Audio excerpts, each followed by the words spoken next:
Friday, March 9, 1883. About 9 o'clock in the morning, the master was seated in his room with Rakhal, M, and a few other devotees. It was the day of the new moon.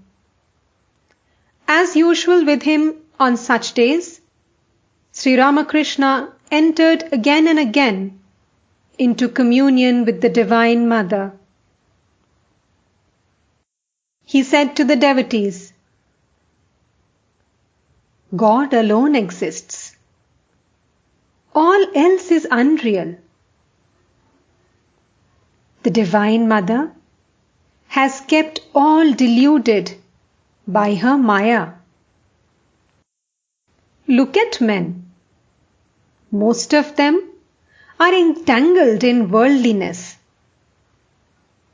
They suffer so much, but still they have the same attachment to woman and gold.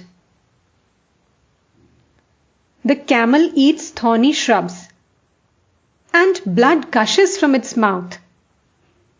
Still, it will eat thorns.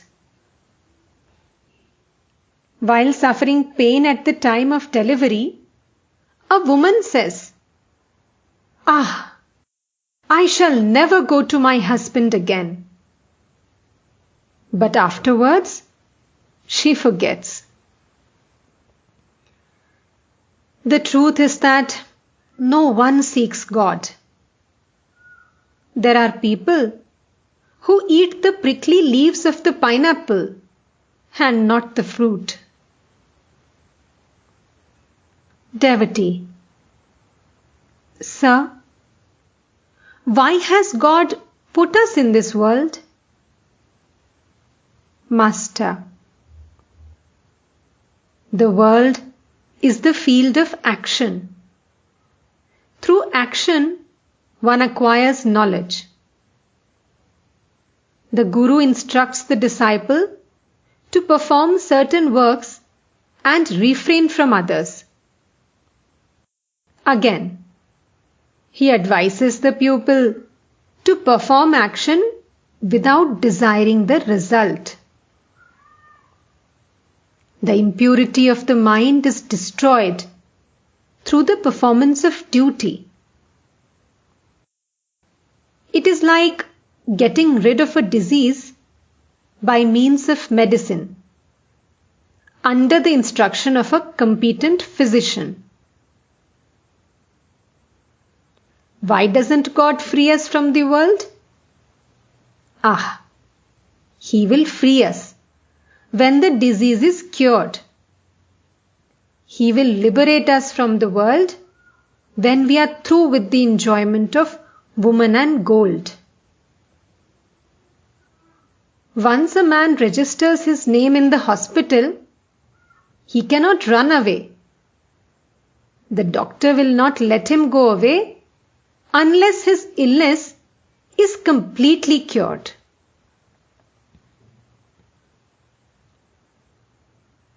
During these days, Sri Ramakrishna's heart overflowed with motherly love, like the love Yashoda felt for Krishna.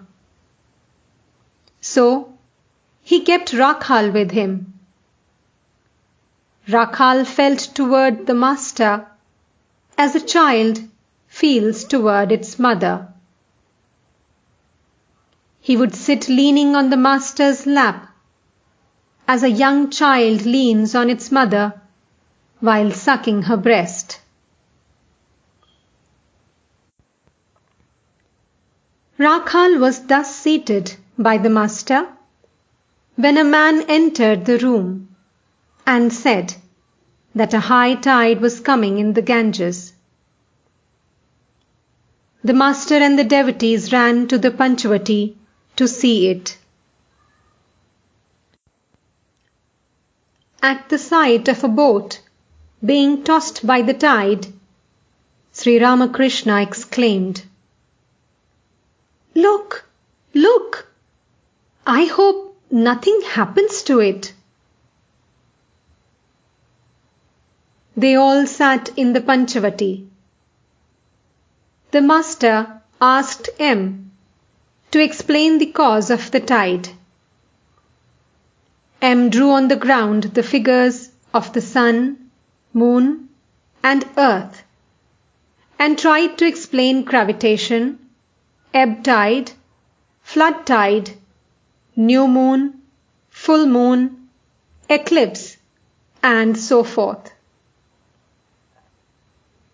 Master to M: Stop it! I cannot follow you. It makes me dizzy. My head is aching.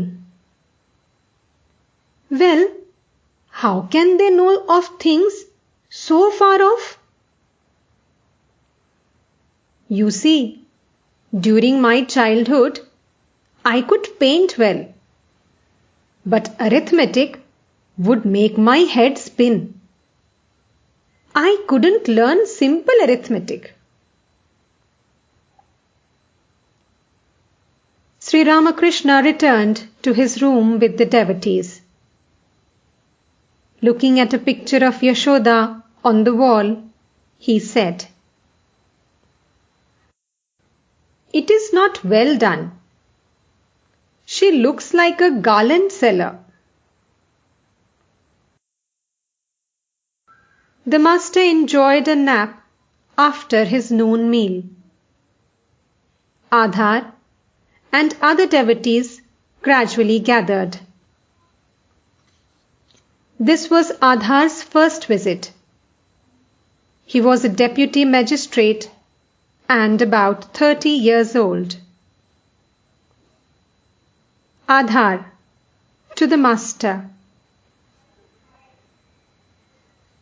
Sir, I have a question to ask. Is it good to sacrifice animals before the deity? It certainly involves killing. Master: The Shastra prescribes sacrifice on special occasions. Such sacrifice is not harmful. Take, for instance, the sacrifice of a goat on the 8th day of the full or new moon. I am now in such a state of mind that I cannot watch a sacrifice. Also, I cannot eat meat offered to the Divine Mother.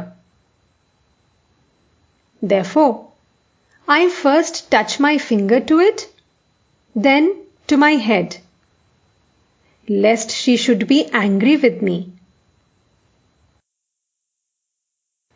Again, in a certain state of mind, I see God in all beings, even in an ant.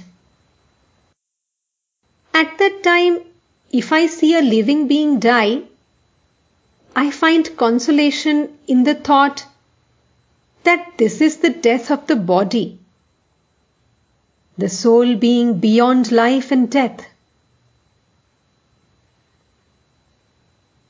One should not reason too much. It is enough if one loves the lotus feet of the Mother. Too much reasoning throws the mind into confusion. You get clear water if you drink from the surface of a pool. Put your hand deeper and stir the water, and it becomes muddy. Therefore, pray to God for devotion. Behind Dhruv's devotion, there was desire. He practiced austerities to gain his father's kingdom. But Prahlad's love for God was motiveless, a love that sought no return. A devotee: How can one realize God? Master, through that kind of love. But one must force one's demands on God. One should be able to say, O God, wilt thou not reveal thyself to me? I will cut my throat with a knife. This is the tamas of bhakti.